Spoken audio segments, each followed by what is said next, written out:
Баршаңызға сәлем, менің құрметті тыңдарманым. Арнама тіркеліп, лайк басып, достарыңызбен бөлісуді ұмытпаңыздар. Рахмет. Көзім ілініп кеткен екен, ас үйден әйелім мен көрші пәтердегі келіншектің шай ішіп, әңгіме айтқан дауыстары оятып жіберді. Екеуі де әлденені қызу талқылап жатыр екен. Қалай екен деп әйелім сұрап қояды. Сұмдық, мұндай күшті еркекті кездестірмеппін. Аймалап сүймеген жері жоқ, тіпті айтуға аузым бармайтын жерге дейін сүйді. Ондайды көрмеген мен байқұс балқып жата беріппін. Расында олардың ана жері тым үлкен болады екен. Байым менікі үлкен, қазақтың жігіттерінде мұндай үлкен мүшелі еркектер аз деп өсуші еді, ана негірдігі одан 2 есе үлкен. Мас болып жатып ұстап сипап көрдім. Сұмдық, айызыңды қандырады енді. Көрші келіншек үздіге сөйлеп әңгіме айтып жатыр. Ту, қап-қара адаммен қалай жаттың, жиіркенішті емес пе? Байыңды қалай айырбастап жүрсің? Білсе өлтіреді ғой. Негірді қайдан таптың? Әйелім де сұрап өліп бара жатыр.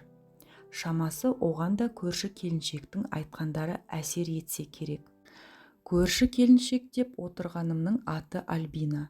Жасы 30-ға толмаған, керіліп қалған сымбатты қатын. Өте өңді, сонысын өзі сезеді. Содан болар әдемі киінеді, жұпар иісті иісу сеуіп жүреді. Үнемі қысқа юбка, не болмаса тырыстырып джинсы киеді. Күйеуі де жаман емес.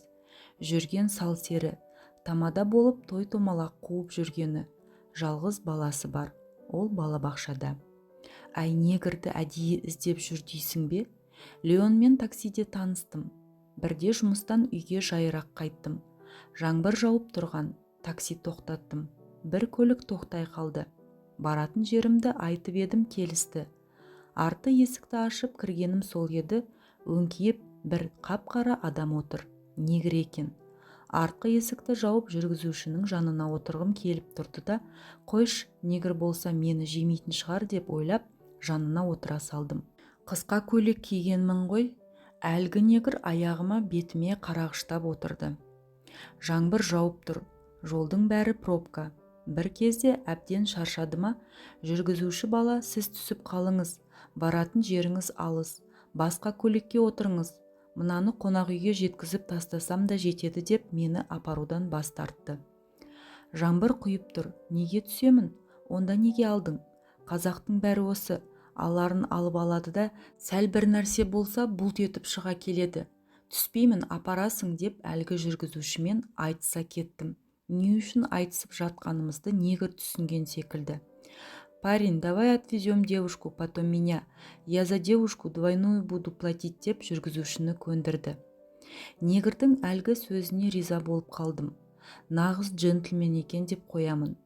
Оған күле қарап рахметімді айттым. Содан екеуміздің сөзіміз жарасып кетті. Мен түскен жерден ол да түсіп, қол шатырын ашып, үйге жақындатып тастады. Біреу көрсе ұят болар, осы жерден қайтыңыз дедім. Болмай телефонымды алған. Ертеңіне звондап тұр, сөйлестік. Түскі асқа шақырды. Рахметімді айтып, бара алмаймын, күйеуім отбасым бар, хабарласпа дедім. Бірақ ол үнемі телефон шалып тұрды. Телефонымды көтермеу мәдениетсіздік. Амалсыз сөйлесіп қоямын. Бірнеше рет такси жалдап келіп, үйге жеткізіп тастады. Ресейде, Мәскеуде жұмыс істейді екен. Алматыға бір айға іс сапармен келген. Медеуге, Шымбұлаққа бірге барайық, қыдырайық деген. Бармадым. Өйткені біреу-міреу көрсе масқара ғой. Пәленбай деген тамаданың қатыны негірмен жүр деген өсек гу ете түспей ме? Альбина, сен маған қатты ұнап қалдың. Басқа жерге бармасаң да, мен тұрып жатқан қонақ үйге кездесейік. Кофе, виски ішіп әңгімелесейік, ешкім көрмейді. Жаман ойлама деп талай шақырды. Бармадым. Бірақ бірде күйеуім той басқаруға кеткен. Ертеңінде түсте бірақ келді. Шаламас. Жуынып жатқанда көріп қалдым. Тамағын төсін біреу әбден сүйіп, ізін қалдырып, тістелеп тастаған. Тас талқан болып төбелестік. Явно көрініп тұр, біреумен жатып әбден ойнап келгені. Қалай шыдайсың? Сен қыдырсаң мен де қыдырамын, қарада тұр деп айқайладым. Бұрындары да күйеуімнің қыдыратынын сезетінмін, бірақ ақша келіп жүр ғой деп үндемейтінмін. Бірақ дәл мұндай көк ала қойдай болып тамағы төсі бәрі засос болып келмейтін. Бұл жолы армансыз ойнағаны көрініп тұр. Дүйсенбі күні жұмысқа барған бетте Леонға өзім хабарластым. Вискиің қайда, шиік дедім. Іштегі күйік, қызғанышты сонымен басқым келді. Ол қуана келісті. Жұмыстағыларға ауырып тұрмын деп түсте шығып кеттім. Леон жақсы қарсы алды. Виски іштік. Сәл масайғандай болдым. Соны сезді ме, Леон құшақтап сүйе бастады. Қалай шешіндіргенін білмей қалдым. Өте епті екен. Ернімнен бастап бүкіл денемді сүйді. Кіндігім, одан төменгі жақ. Мұндайды кім көрген? Еріп кетіппін. Үстіме шыққанда тек деуге шамам келді. Балқып жүре бердім. Күйеуім бір рет үстіме шықса, бір апта бір нәрсе тындырғанда жүре беруші еді. Мынау ондай емес. Кешке дейін ақ төсекте армансыз аунатты. Мұндай күшті болар ма? Үйге әрең келдім. Күйеуім ішкенімді бірден білді. Жұмыстағы дос қызымның туған күні болды, шараптан аздап ауыз тидім дей салдым. Кешегі жағдайға байланысты тағы бір дау туып кетер деді ме, қайтып үндемеді. Содан бастап Леонмен тағы 2 рет кездестім. Оған дейін төсек ләззатының не екенін дұрыс білмей келіппін. Нағыз рахат еркектің сені тыр жалаңа жатқызып қойып, аймалағанында екен ғой.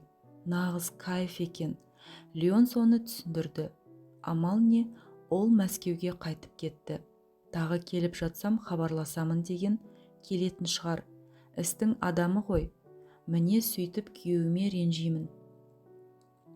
Оны қызғанамын, өш аламын деп негірмен жатып шықтым. Бірақ өкінбеймін, ол маған өлшеусіз ләззат сыйлады. Осыны айтқан Альбина қарқылдай күлді.